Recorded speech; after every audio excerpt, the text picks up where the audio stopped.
He's on fire. Fantastic performance. Oh, what a leap. Takes a superb catch. What a win. That's done it. The whole team running over to celebrate.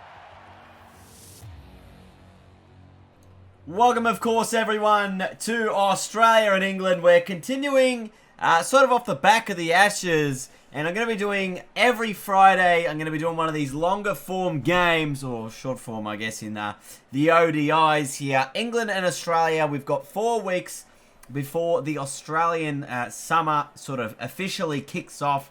So for the next 4 Fridays, we're going to have a one-day game. We're going to have a 3 one-day game series, followed by a one-off T20 before Australian summer kicks off. And Australia will, of course, play Sri Lanka in some T20s, and they'll play Pakistan in some T20s. And we'll, of course, be covering the video game versions of all of that. But I thought we would finish off England. We did the test matches, of course, through the English summer, the Australian winter of Australia and England. And now we've got some one-day games to get through. So I thought, what a better way to get prepared for the Australian summer by finishing off. I guess we've had a big lot of cricket this year. We've had the World Cup, we've had the Ashes, and we've got the 2020 World Cup next year, but that's still about 12 months away, I suppose. But for now, let's get stuck in here. Australia and England, stuck to Roy. And off the mark with the singles. So it's going to be interesting sort of a setup here. These one-day games they're a little bit trickier to do than the test matches. It's a little bit slower, it's a little bit faster. They're actually slightly longer to record because there's about 100 overs in them, rather than the 90 overs you would expect to see in a test match day. That's a boundary from Johnny Bairstow. And I just wonder what's going to be a par score here on this Lord's wicket. Maybe somewhere up around the 300 mark. Anything above that, I think, would be absolutely fantastic for England. So I think they'll be aiming for that. Obviously, a runner ball would be required to get to 300. But it's going to be an interesting one. I'm excited to do it. I'm excited to bring these to you guys because I know how much you enjoyed the Ashes series. And, of course, I want to keep doing it throughout the Australian summer. I'll be following this. Then we've got Australia have some test matches against Pakistan. I think we have some test matches against Pakistan, I think. And then some test matches against New Zealand. So I'm going to be doing all of that.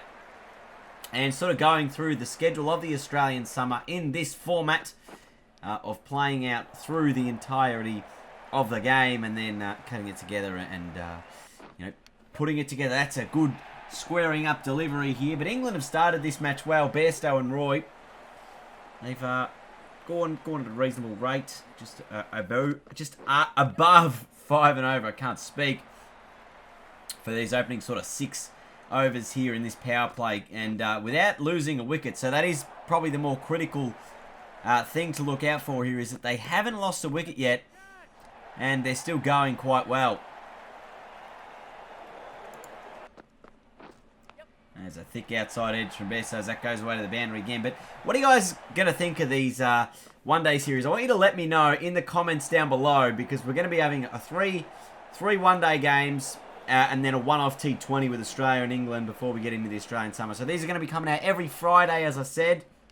There's an edge. That's a wicket. Was it Kane Richardson who gets the first one? It is.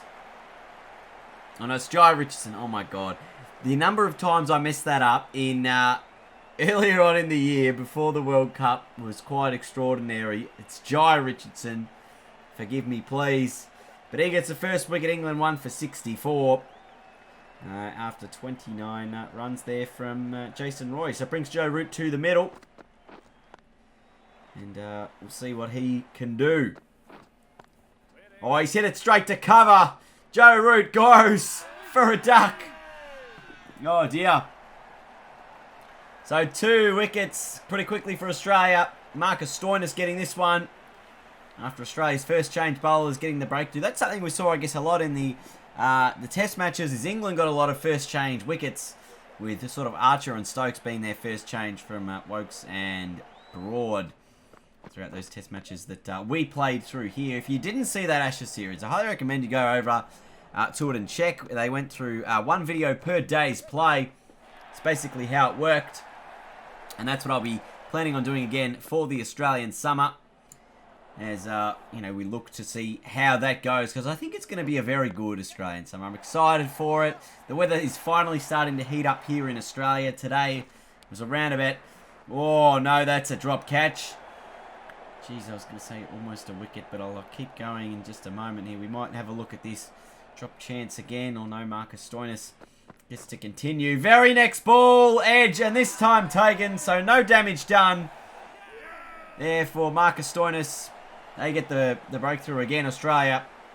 But as I was saying, it's starting to heat up here in Australia. I wore a singlet today. It was like, I don't know, 25 or 26. It was about 29 or 30 yesterday, so it was quite warm. I know the weather's not going to be that great for the rest of the week, but I'm keen to see some more days in the 20s before we really start to heat up in the summer when we get, 30, 40 plus days. Because that's going to be very interesting, because whenever it's hot, it's always, I don't know, are you more productive when it's cooler than when it's warmer, or are you less productive? I feel like I'm better in the heat, but yeah, it's going to be real interesting to see how that all plays out. Now, let's have a look at the scoreline here. 25 overs gone. England 3 for 109. Australia's bowlers have pegged them back after they started at about 5.5 and over. They're now at 4.5 almost. So Bairstow, the main man at the moment, he's on 59 runs from 80-something deliveries. Make that back-to-back boundaries up to 67. So, geez, I've got the hiccups. Can there not be a worse time to get the hiccups than recording? But Bairstow's going to be the big key here for England. And Josh Butler, we saw in that test series, he was the leading run scorer. He can make big scores, and he can do it quickly. So we'll keep a keen eye on him. Australia found it difficult to get him out throughout the summer. They want to get rid of him quite quickly. That's a cracking shot from Butler. That's 6. And it's good to see a packed-out house here as well at Lord's for some one-day cricket. They would have been put through the brink of, one-dayers, then test matches, now back to one-dayers. So, good to see all the fans still out and about. Bairstow goes all the way again for 6 over square leg, and they're really starting to lift this run rate up. Zampa, he's actually been quite good with his bowling. He's still been going at underneath a run a ball for his 6 or 7 overs so far, which is pretty handy since Stark already been expensive. Just none for 25 after about 20 deliveries, so he's been quite expensive. Richardson's been pretty good. Stoinis has been pretty good, and Cummins also been a little bit expensive for Australia. They do have Andrew Tye in the team as well, but haven't elected to use him as yet. He's normally quite an economical bowler. This could be 100 for Bairstow. Doesn't quite reach the rope, but they're coming back for 3. Bairstow brings up his 100. What a cracking innings this has been. And that's what I'm talking about. It's so fast-paced. This one-day cricket in comparison to those test matches we played through. We're going to see a lot of runs, a lot of wickets. And it's all going to happen very, very quickly. In the space of a couple of minutes of video. There's a wicket. Bairstow just little inside edge onto his leg stump. Mitch Stark swinging it back in. Beautiful bowling. Gets that wicket of Johnny Bairstow. He's on 110, I believe, as he departs. But it's a big knock for England. He had 18 boundaries throughout that innings. One of those was a 6. And it brings Ben Stokes out to the middle now. But this is, as I'm talking about it, it's much more fast-paced. We're going to see lots of runs happening. Lots of runs very quickly. And lots of wickets falling for both sides. It's quite an exciting time. Because it's different. Everything's different. I like playing as the team. I like watching the cricket as the team. Because it's so different to career mode. It's a whole... career mode's a whole thing. You're just one guy, whereas here there's so many tactics involved. There's an outside edge. Ben Stokes gone cheaply for 4. Mitch Stark gets another wicket. The game just never stops. It's continually racing along. There's an outside edge. Good take by Alex Carey. And Australia, they'll be pretty happy with their recovery here. They've got England 199 into the 42nd over. If they can keep them below 250, I suppose, would be the way they'd be looking at this in this last 10 overs. They've kept them to 5 and over for now, but if they can do that for the next 8 or so overs and really keep them below 250. That would be a massive win for Australia. Anything sort of, we said 300 before the innings was going to be difficult to chase down, but sort of even anything above maybe 250, I guess, if Australia think that that's what they're going to get them at here. England, I think a bit batted pretty well, but their run rate doesn't quite suggest that. There's a little inside edge onto the pad. Australia's appealing. It's going to be a single. We've seen Josh Buttler also move past 50. There's a boundary for him. He's been quite good as well. There's 69 runs now. And with 5 overs to go, England have managed to get up to 230. So 10 and over from here would see them at 280. Josh Buttler's wicket out. He's gone. He's similarly to Bairstow, just a little inside edge onto the stumps. Probably would have hit it anyway through the gate. Beautiful ball from Cummins. Can bowl this guy. England 6 down for 234 now. So Australia, they'd love to restrict this total from England, but 10 and over from here, I guess, would see them to that 280 mark, which would make it a little bit difficult for Australia. It's still probably a little bit below par, but if they bowl well, England, they can be rest assured that it's a defendable total. That one just dropping short of mid-on. So it's all going to be up to Wokes and Moeen Ali here to just really pile on some late runs here for England. And with, just a few overs to go, that's what they're going to try and do. Ali's gone. Missed for 13. These Yorkers late in the piece have been very effective for Australia. That one, not quite, as Wokes hits it away for 6. Andrew Tye bowled his first... Oh, has he bowled an over yet? I don't think he has. Maybe he did. No, he did bowl an over, and it was super expensive. As Mitchell Stark gets this one away for a couple of runs. Now Cummins, he's getting hit into the deep. This could be 6 more again. It is. These fielders, they're just not back on the rope in the deep. They're sort of hanging off the fence a little bit, and it's just allowing the gaps to be hit. 3 balls left. England on 277. It's going to be another boundary just past that fielder. Sort of square leg. Another single now. And Chris Wokes, what a handy knock. This has been 31 from 17 from him. Rashid hits it all the way for 4. He finishes with 18 off 8. England end up 286. Very defendable total. Close to that 300 mark. Still maybe a little bit below par, but if they can bowl well, you can see it's difficult to get in on this pitch. Only 2 big scores there with Bairstow and Buttler scoring 50 plus. Bairstow, of course, getting 100 and a couple of starts there for Wokes and Roy. But it's going to be a big for Australia's openers. Aaron Finch and David Warner, they want a big start. England, remember, didn't lose a wicket till they made that first sort of 40, 50 runs. Australia's batsmen want to do a similar sort of thing if they put them in a good position. And that's a quality boundary from Aaron Finch. Start things off for the Aussies. And Warner as well. So 11 off the opening over for Australia. 287 the target, which means under a run a ball is what's required. But we'll see how that all plays out over the course of this innings. How Australia and England, I guess, utilise their bowlers and how Australia attack and when they attack and what kinds of shots they'll play. That is a quality drive from Warner through the cover gap. Long boundary down there. It might not reach the rope. Should be 3. He'll come back for it and Finch will get home quite comfortably. Australia have raced away to 30 runs off the opening 4 overs. It's been a very, very quick start. Their batsmen have been on fire early. Batting at about 7 or 8 and over. That one from Warner. Chip straight back to Jofra Archer and a sharp chance taken. Just ballooned a little bit off the bat. And Warner goes for 21. Australia 1 for 38. And it brings Usman Khawaja to the crease, who doesn't hang around at all. He's gone on his first delivery. Did not last long at all. This one, Chris Wokes. Well, that's Mark Wood. Khawaja going for a dark Steve Smith to the middle.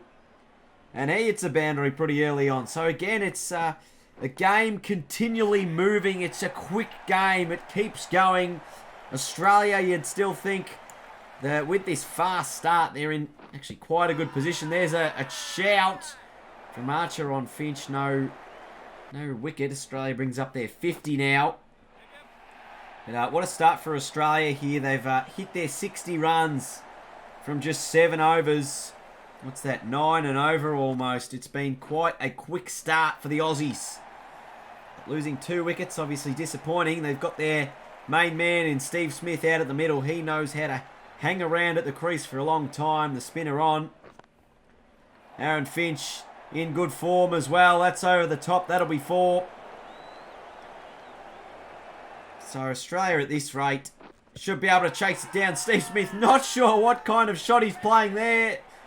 Finger goes up. LBW given. Ben Stokes actually got him a few times in that test series. Has got him again here. The review happens, but it's still out. Steve Smith must go. And Alex Carey now to the middle. So bit of pressure now on Aaron Finch. Australia have lost 3 wickets inside that opening power play. That'll be 4. Sloppy fielding. And they made 79 runs from that opening 10 overs. Australia going at 7.9 runs and over for the power play. Quite a big and strong position to be in. England, of course, only making 50-odd runs through the power play. But Australia have lost 3 wickets. I think England might have only lost 2 at that current point. These wickets lost are going to be a factor. Aaron Finch, he's going to make himself a factor at the moment on 48 runs from just 45. This will be a half century for Aaron Finch. He'd be pretty happy with himself to bring that up, and then absolutely smashes that down the ground. Brings up the 100 for Australia. A big 6, a big full toss. An absolute pie from Adil Rashid. And what a shot there in the end from Aaron Finch, who is going to be a contributing factor here for Australia, who are now at 105 runs from 14.3 overs into the 15th over. Of course, their run rate has slowed down quite significantly, Australia, since the power plays happened. That's an inventive shot from Finch, but he's just in that kind of form at the moment that playing anything like that is going to be good for him. Alex Carey working this one around the corner. Maybe an opportunity for a run out, but not to be. And Finch is just playing all over the ground. He's actually played a very effective offside game today.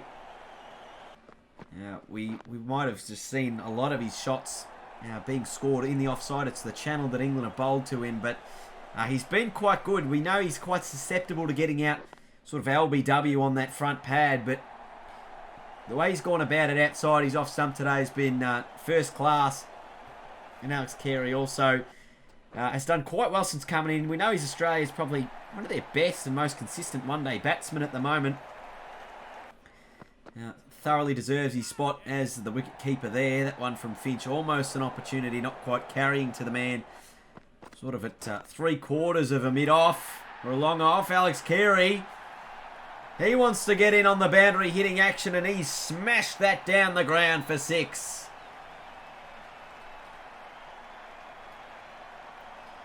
Absolutely cracking shot. England have just been a fraction off with their Yorkers today. That one again, a big full toss, a big shot. This time over long off. It's even bigger from Carey, and it's 6 more.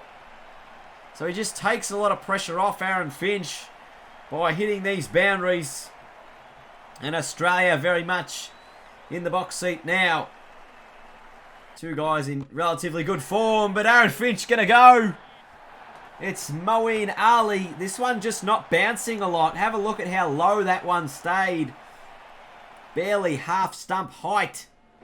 And Maxwell in, and Maxwell also gone very quickly. Almost the exact same dismissal a couple of balls later.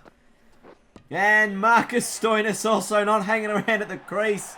We are smashing through this game, everyone. It is very fast-paced.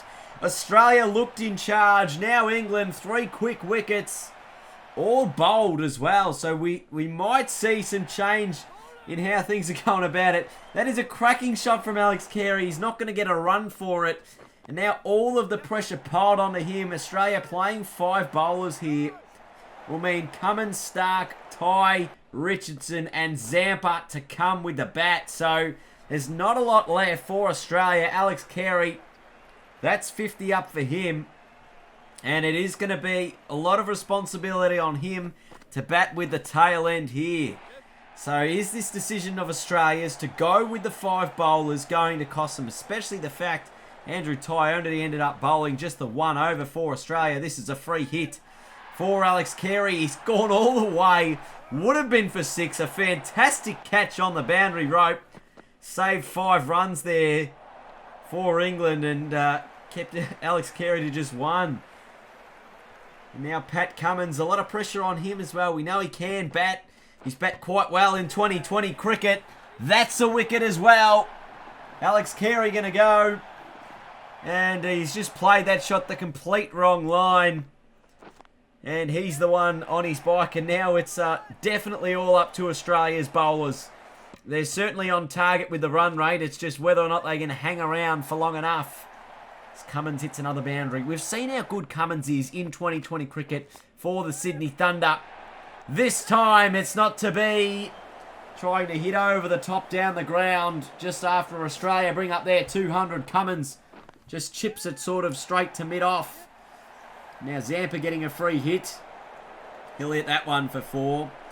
But I think Australia's bowlers, they're not going to hang about at the moment. Even though there's time in the game, they're just going to smash it down the ground. There was another free hit there. Couple of runs for Zampa. Mitch Stark also getting involved. That's a cracking shot down the ground. And I think we've seen the mentality of Australia's bowlers at hand here. Stark and Zampa, they are not hanging about at all. Another full toss. Another miss hit by Mitch Stark. He's out this time. Another wicket for Wood. That's 3 for him. And England just 1 wicket away from victory there in the box seat. Zampa and Richardson at the crease. He's hit it in the air, Richo.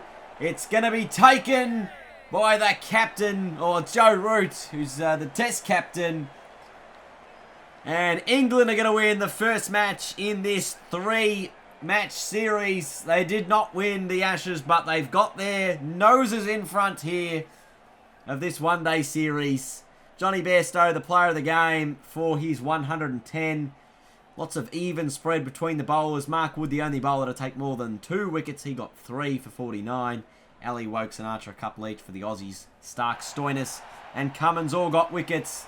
But England won the first one-day match here by 68 runs. A pretty convincing win in the end.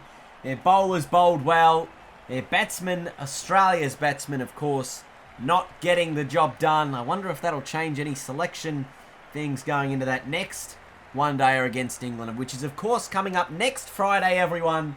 For those of you watching on the channel, you'll be able to see that next Friday is when Australia and England will clash again. I'm going to be doing it every Friday, one of these games, until the Australian summer kicks off. So I hope you all enjoyed today's video. Let me know in the comments below whether or not you enjoyed it, and if you're keen to see more of this sort of stuff as the Australian summer gets underway, because it's exactly what I'm going to be doing. So thank you all for watching. I hope you've had a good time. I hope you've enjoyed the video, and until next time, I will see you guys later. Have a good one. Bye.